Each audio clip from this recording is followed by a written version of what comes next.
Hello बच्चों, चलिए प्रश्न को पढ़ते हैं। वोल्वोक्स कॉलोनी की प्रत्येक कोशिका की संरचना इसके समान होती है। पहला विकल्प है यूलोथ्रिक्स, दूसरा है क्लेमाइडोमोनास, तीसरा है नोस्टाक और चौथा और आखिरी विकल्प है स्पाइरोगायरा। तो हमें यहाँ पर प्रश्न में पूछा गया है कि जो वोल्वोक्स की कॉलोनी होती है इसकी प्रत्येक कोशिका की संरचना किसके समान होती है। तो चलिए बात करते हैं इस प्रश्न की मुख्य अवधारणा।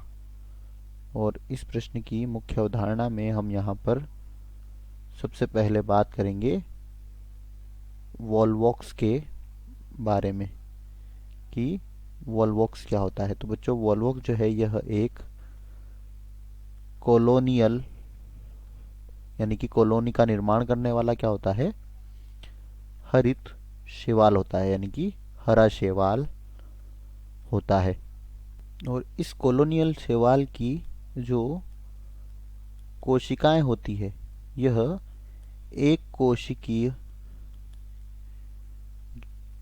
क्या होता है, जो एक कोशिकीय क्लेमाइडोमोनास के समान इसकी प्रत्येक कोशिका की संरचना होती है। और इसकी कोशिकाएं जो होती है यह एक कॉलोनी के रूप में क्या होती हैं, कॉलोनी के रूप में संगठित होती हैं।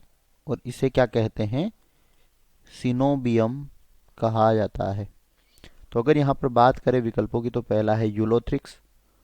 और बच्चों, यूलोथ्रिक्स जो है यह भी एक क्या होता है, हरा शैवाल होता है, परंतु वोल्वोक्स कॉलोनी की प्रत्येक कोशिका की संरचना इसके समान नहीं होती है।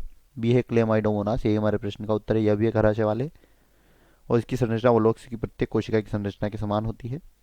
इसके बाद सी है नोस्टॉक।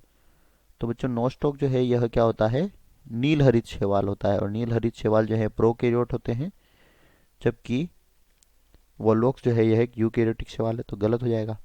और डी स्पाइरोगायरा जो कि एक हरा शैवाल होता है, परंतु इसकी कोशिका की संरचना भी वोल्वोक्स कॉलोनी की प्रत्येक कोशिका की संरचना के समान नहीं होती है, तो गलत होगा। दिए गए प्रश्न का सही उत्तर है विकल्प बी। आशा करते हैं आपको समझ आया होगा। धन्यवाद।